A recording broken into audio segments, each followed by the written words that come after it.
It's a great question. I don't know if anybody really knows where it is. Oh, wait, it's on the SmackDown prior. And I know that my colleague and a bunch of my cohorts, it was between Legionnaires and also Andy, they're going to WrestleMania this year. They're flying right now as we speak. So good for them. And part of that is a whole wrestling weekend that they're going to embrace. So you have GCW shows. I think there's a couple other indie shows as well that they're going to be going to. So it's a huge fun event. Now, I think included in that package was also some tickets for SmackDown. So they get to see the Giant Memorial Battle Royal. Great. Awesome. But is it really for Memorial? Is it really something that everybody gets excited for? Over the past few years, my interest in battle royals has become zip, zilch, nada, nothing. Okay. And maybe that's because I feel like every pay per view has to have one now on the AEW front. And every so often, WWE does experiment with, hey, let's have a number one contender. I think they just had one for going after Intercontinental title with for Gunther. So I think that worked out. I don't know, but now it's a triple threat. So still throw that out of the way. It's almost like the battle royal to go into a match and then another battle royal to go into another match that happened at Revolution not too long ago.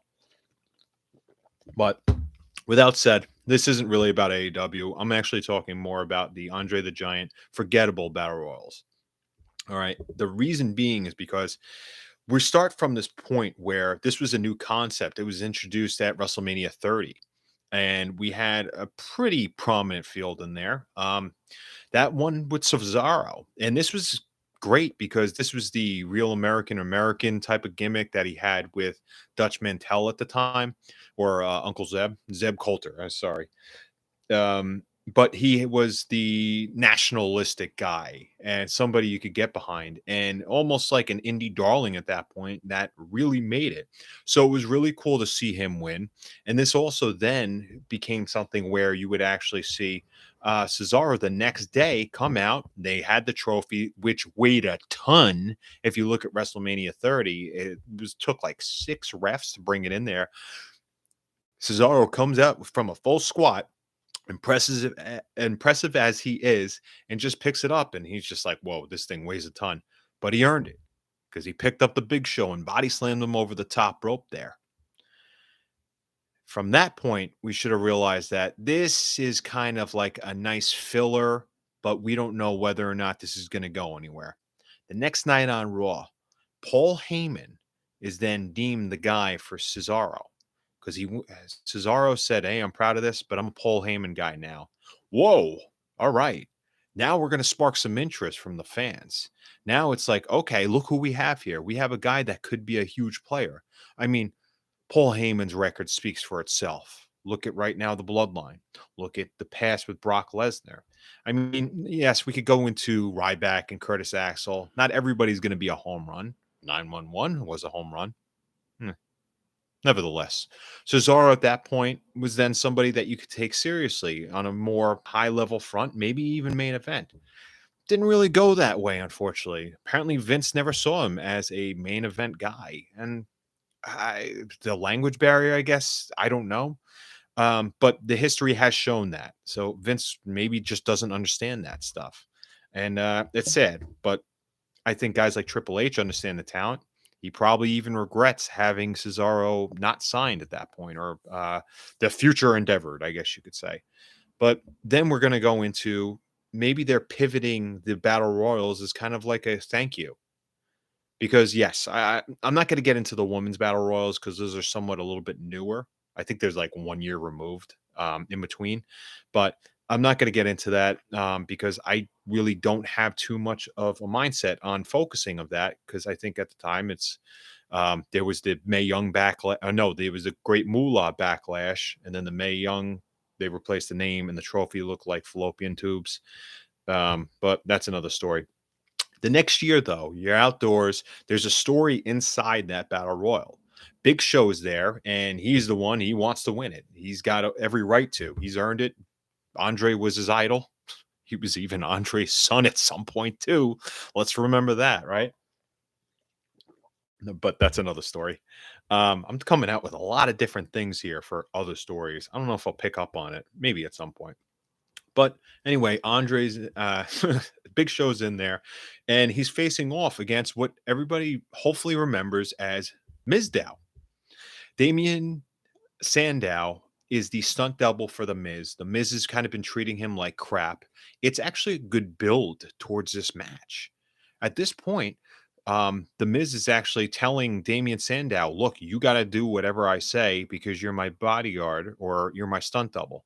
And I remember Miz saying, look, you take care of him. Then the big pop happened. I don't think people remember how big of a deal this was when Sandow fought back and actually beat up Miz and eliminated Miz from the Battle Royal, and the crowd popped. I mean, obviously there were some other things going on in that pay-per-view that people might not remember, like the heist of the century. Nevertheless, Miz Dow came up, or at that time, I guess Sandow came in and took a beating from Big Show and gave it his all and hyped himself up and really got the crowd behind him. But Big Show was able to prevail, knocked out Damien Sandow. This was entertaining. This was really entertaining. So, and just another memory on the WrestleMania 31 here. So that was fun. But then you started getting into, all right, is this about lineage or is it about history? And you kind of look at it as a spectrum and just say, all right, so you have a storyline that never took off with the Paul Heyman guy with Cesaro. Then you have here, we're going to give you this moment in the sun as winning this prestigious trophy that weighs 6 billion pounds. Then it goes into something like, all right, where is this going to go from here? The next year, a sleeper candidate of Baron Corbin won. This is with the long hair, the lone wolf.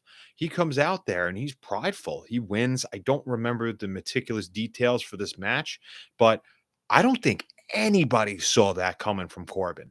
If somebody would see that, because I think he was in NXT at the time too. I mean, he would get the call up, and this is a guy that I don't know if the company knows where exactly they're going with him now, but Corbin was a guy that they could have done something with.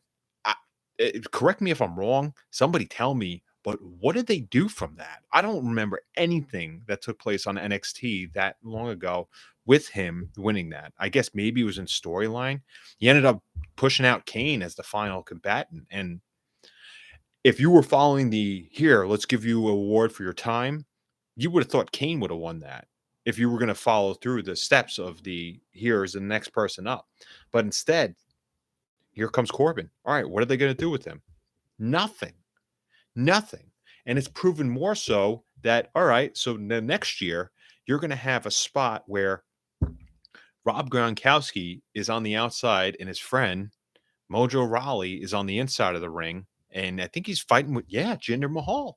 Jinder Mahal goes outside, fights Gronkowski.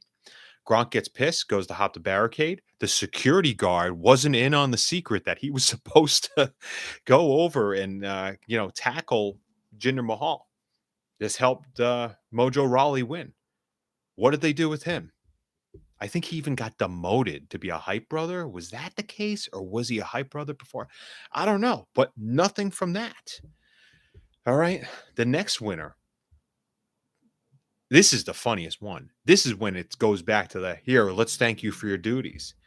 Matt Hardy, who's broken, ends up winning after getting help from Bray Wyatt, who I'm sure you guys know how much I love him, helped with his return.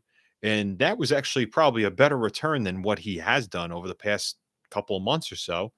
But then they form this alliance. They go on a tag team run. So maybe you could kind of say that's probably the biggest push somebody that won the Andre the Giant Memorial Battle Royal won.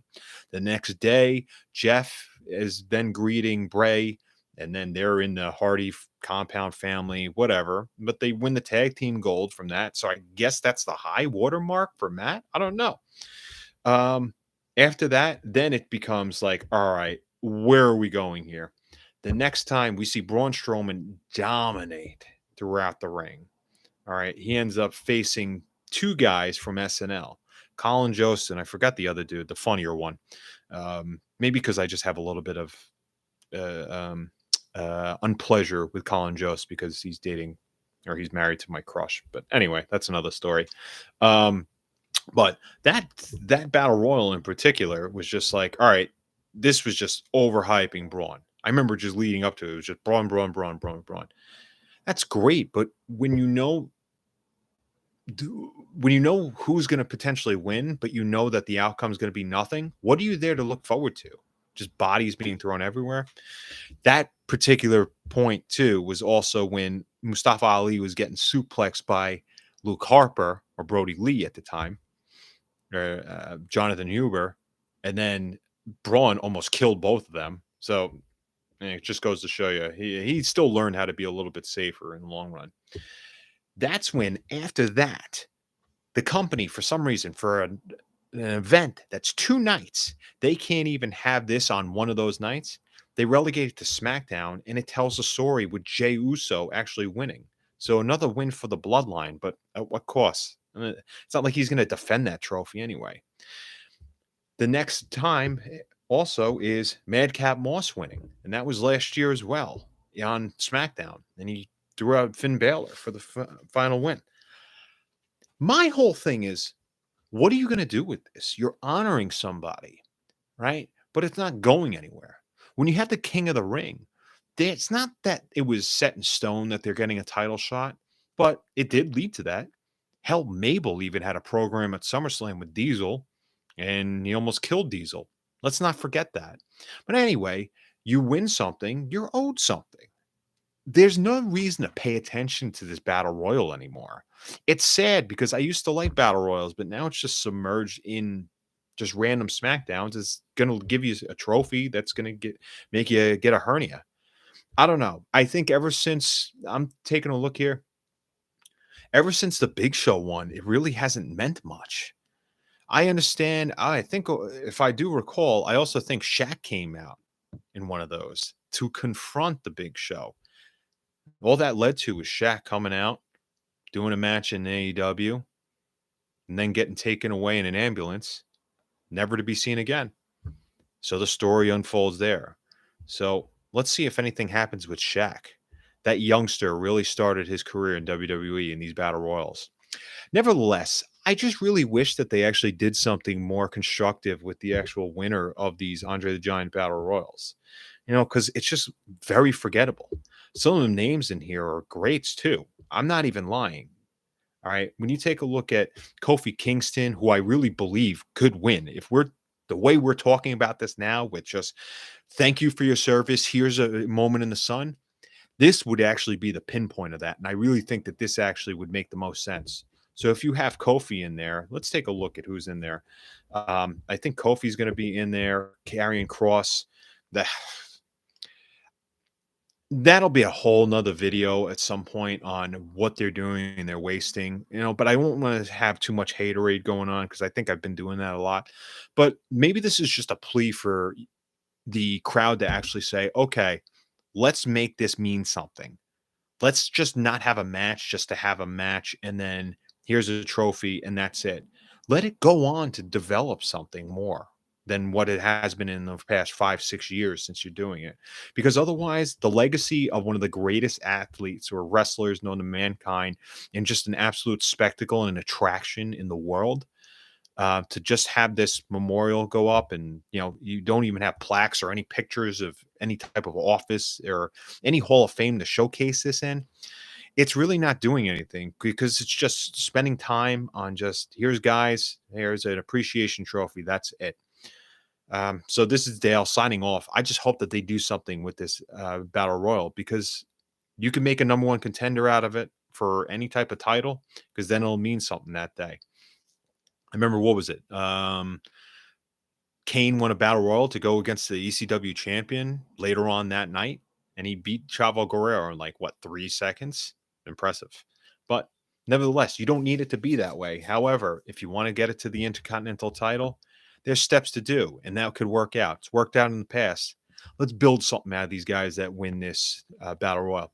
This is Dale signing off from the Transatlantic Wrestling Talk Show live stream, and thanks so much for joining.